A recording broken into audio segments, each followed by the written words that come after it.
The farmers' protests are deeply polarising and dividing Indian society like never before.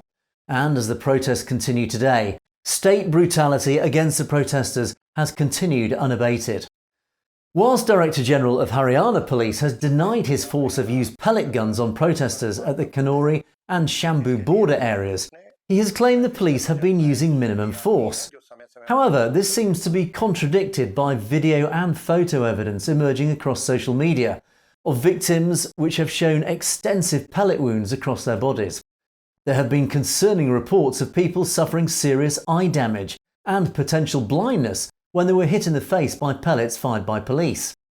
This reflects similar reports from Jammu and Kashmir when the same tactic was used by police in 2016, which left several people partially or even fully blinded.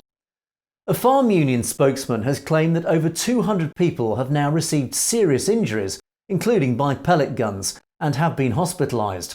He stated that they were being attacked by police as if they were terrorists or enemy soldiers rather than protesters.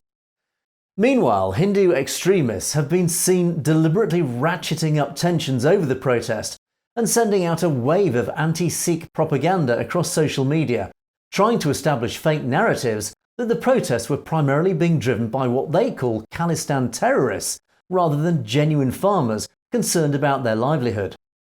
Despite the protests springing up all over India and being supported by Indians of all backgrounds and religion, fearing their future as farmers, Hindu extremists have been flooding social media with false narrative to whip up hatred against the Sikh community particularly.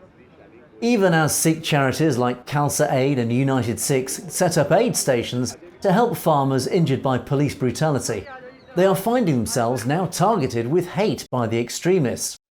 And more shockingly, further evidence has emerged of nationalist extremism extending into local hospitals, where one doctor has reported on social media that his hospital in Delhi will now refuse to treat injured protesters and will only treat injured police and security forces. As many critics have pointed out, even the military is ethically obliged to treat injured enemy combatants, so this stand by Hindu nationalist doctors is both clearly immoral and illegal. But it stands as another sign that India's fractured society is turning on itself as Narendra Modi's BJP successfully whip up its population into a nationalistic fervour leading up to the forthcoming elections. And all the while, it is the Indian population, particularly its minorities, that are suffering the devastating consequences. You've been watching Satluj TV News. Don't forget to click on that subscribe button to make sure you get to see stories as they're broadcast. And of course, if you have any comments or opinions on any of our news stories, you can of course comment below, or indeed drop us a direct message at message@satlujtv.com. We do like to hear from you. In the meantime, thanks for watching. For Satluj TV News, I'm Angus Scott in London.